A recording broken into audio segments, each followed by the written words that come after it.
Hello. So, I'm going to talk about the Four Noble Truths tonight. The Four Noble Truths are considered the fundamental teaching, the core teaching of Buddhism. Before anything else, this teaching was first. So,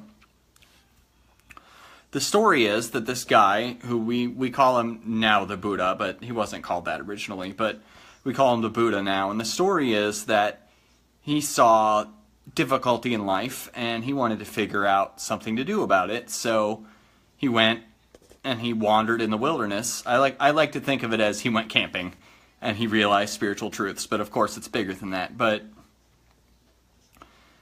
he went out and did spiritual practice to try to find answers to questions about life and to attain enlightenment. And the first teaching he gave, at first he thought he couldn't teach at all because he thought people wouldn't get it, but then eventually he did teach. And the first teaching he gave was what we call the Four Noble Truths. And it is like, he's sometimes called the Great Physician because it is considered like medicine, as in he's diagnosing a problem and he's saying what the cause of the problem is, and then he's prescribing something. He's giving something for us to do about it. So the problem, so these Four Noble Truths, that's what they are. So the first noble truth is the problem of life, and it's usually called suffering. The Sanskrit term that the Buddha would have used is dukkha, which is metaphorically, it's a wheel on a wagon that's not on right.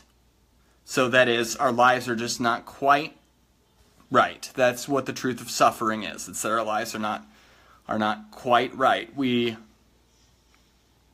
Life is a struggle, no matter who you are.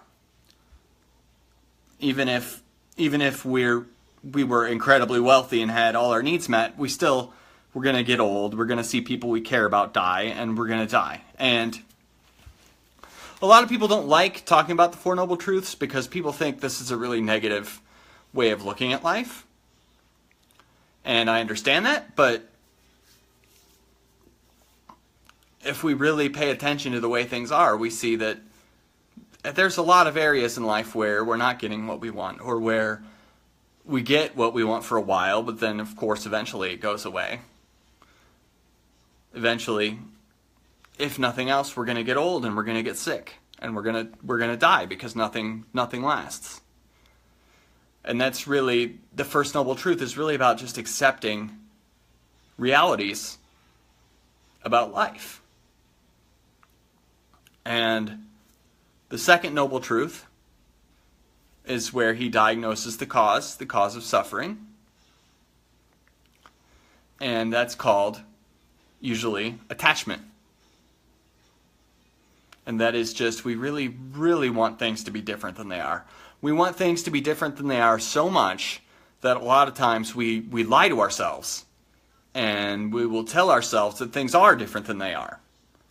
And we can tell ourselves really complicated lies sometimes, just to fool ourselves into thinking that things are different than they are. And we can even kind of sense a void in our lives because we're not satisfied, because we're suffering. We can sense a void, and then we try to fill it with all sorts of things. So we try to fill it with too much food, or buying too many things, or addiction, right? We try to fill this void that we find ourselves involved with.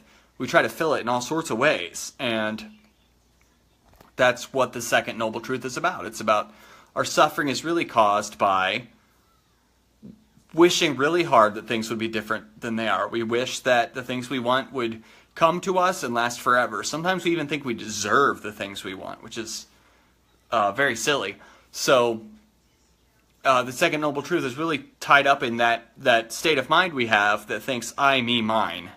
That what's best for me, I need, I want, I deserve. That really self-centered state of mind really affects us a great deal and makes us suffer a great deal. So when we're obsessed with our own happiness, that's when we're not happy. And the third noble truth is that there is something we can do about it. I'm telling you right now, we have control.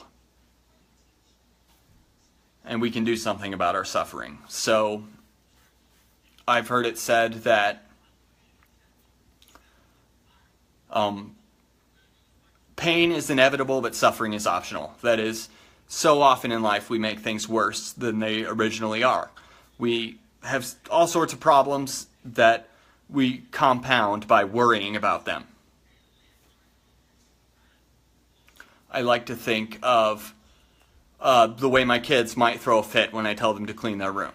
When they throw that fit, they're making their own day worse. And as adults, we're not really different. We make our own day worse because we throw fits too. And we get obsessed with things not being the way we want regularly.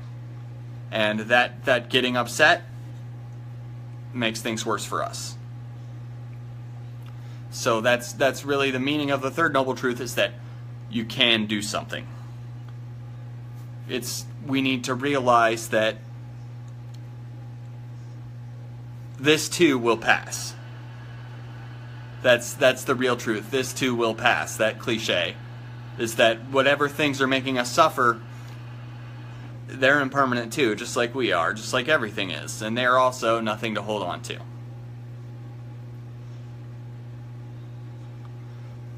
So the fourth noble truth is specifically the prescription that the Buddha is offering.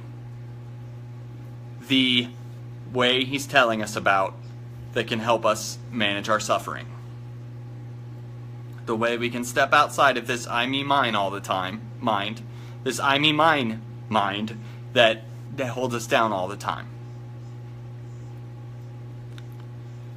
And that is called, it's another list, it's called the Eightfold Path. It's really just training and being the best we can be. If we train in being the best we can be, then we can overcome most of our suffering.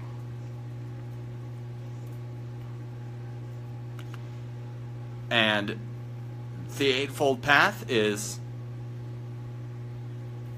right understanding, and that is just seeing the world and our place in it. Seeing that others are not so separate from us, and we don't need to be trying to make enemies out of everything all the time, or trying to take everything all the time. And then right thought, which is just having the right intention on the path, knowing that we're doing this for the right reason. The right reason is to make ourselves better, to help ourselves and others to suffer less. That is right thought. It's just having the right thought in mind on the path. Those first two, right understanding and right thought, are really based on wisdom. And the next three are based on action, on conduct. The next three, right speech. And that means we're going to tell the truth. We're going to not just tell the truth, but we're also going to try to not be harmful with our language. It's so easy to gossip or to mislead people with our speaking in ways that aren't directly lying, but that we know we shouldn't be doing. We should be thinking, before we say anything, we should be thinking, is this true? Is this necessary? That's really what right speech is about.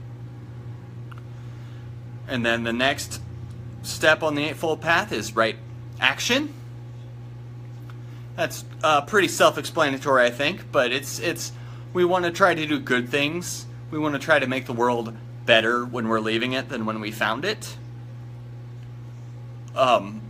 It's kind of hard to practice wisdom teachings when we're out stealing and killing all the time, right? So we want to try to just do good works as much as we can, but also just don't be a jerk. It's kind of don't be a jerk is what right action is about. It's just be nice. It's easy to say, but it's sort of hard to do sometimes. We step on other people to get ahead all the time, I think. And right action is really telling us not to do that. And the next one is right livelihood. Livelihood means our career or things we do regularly. And that right livelihood means we want to have a career where we aren't causing harm all the time. So the ones the Buddha talked about specifically were like weapons dealers and slave traders. We don't want to be those. We don't want to be in a role where we know we're making the world a worse place with our job. I'm thinking about maybe people that work for companies that pollute a lot. That's kind of what I'm thinking about now. I don't think there's a lot of slave traders today, certainly not here. But I'm thinking about people that work for companies that dump toxic waste and things like that. I can't imagine that that's right livelihood, right? Because that does harm to all sorts of other people. So we want to kind of, even though our job doesn't define who we are, we do spend a lot of time there and a lot of energy there. So we really want to try to have a job that doesn't really hurt other people too much.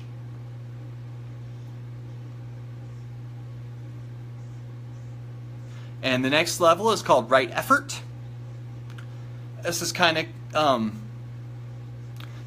connected with diligence. Just we want to try really hard. So that is, I like to think of right action as helping a friend move when they ask you to help them move.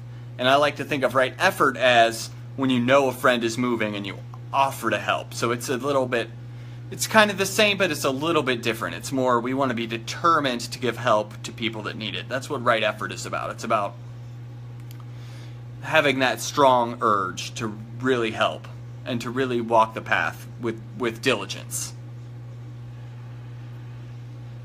And the next step, and these next two are called the concentration section or the meditation section. The next one is called right mindfulness. And this is really where things get serious, I think, but this is really where we want to be able to be here now. We want to be mindful and aware of the situation that we're in. We want to be able to engage with others and listen to them instead of waiting to talk. We want to be able to know what's going on around us rather than being distracted all the time. I think in the modern world we have a real habit of being distracted all the time, and I don't think it serves us very well. And when we have this right mindfulness, then we can more tend to see things as they really are, and then hopefully we're not eaten up by trivial things so much, because that's what really makes us suffer. So when we're really mindful, then we're really aware of the world around us, and then we're more capable of dealing with the problems that come up, because problems are always going to come up. But if we're mindful, then we can view these from different vantage points and really not be so just caught up in our struggle all the time. It kind of helps to be able to step outside of that mind that thinks I, me, mine just for a minute, and to deal with what's going on objectively. It's really hard for us to do.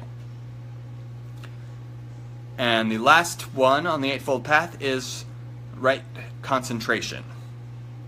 And these are like the two sides of meditation, or mindfulness and concentration. Concentration is the other side, and it is being able to focus and to zero in on what we want to zero in on. So if I'm in a situation where I really need to pay attention, that's what we're talking about. We're talking about I need to figure out how to be compassionate in this way. Well, my training and concentration is going to help me do that. Or I'm focusing on a difficult task and there are lots of distractions around me. Training and concentration is what's going to help me do that. Concentration is really what we are the most cultivating when we're meditating. When we're sitting on our meditation cushion, we usually start by a practice called following the breath, which is designed entirely to train us in concentration. So these eight things, the Eightfold Path, really all Buddhist teachings should be able, ideally, to be explained as one or more of the steps on the Eightfold Path. And when we have trouble explaining a Buddhist teaching as one of these, that is when we start to get confused and maybe we get into trouble on the path a little. Because it really should, the Dharma really should all come down to the Four Noble Truths, the fourth of which is the Eightfold Path. every teaching really should come down to these things that we're trying to understand, this first teaching that the Buddha gave. And I hope that I've been able to shed some light on it. And I hope we're not as confused as we were before. Thank you for tuning in. Have a good night.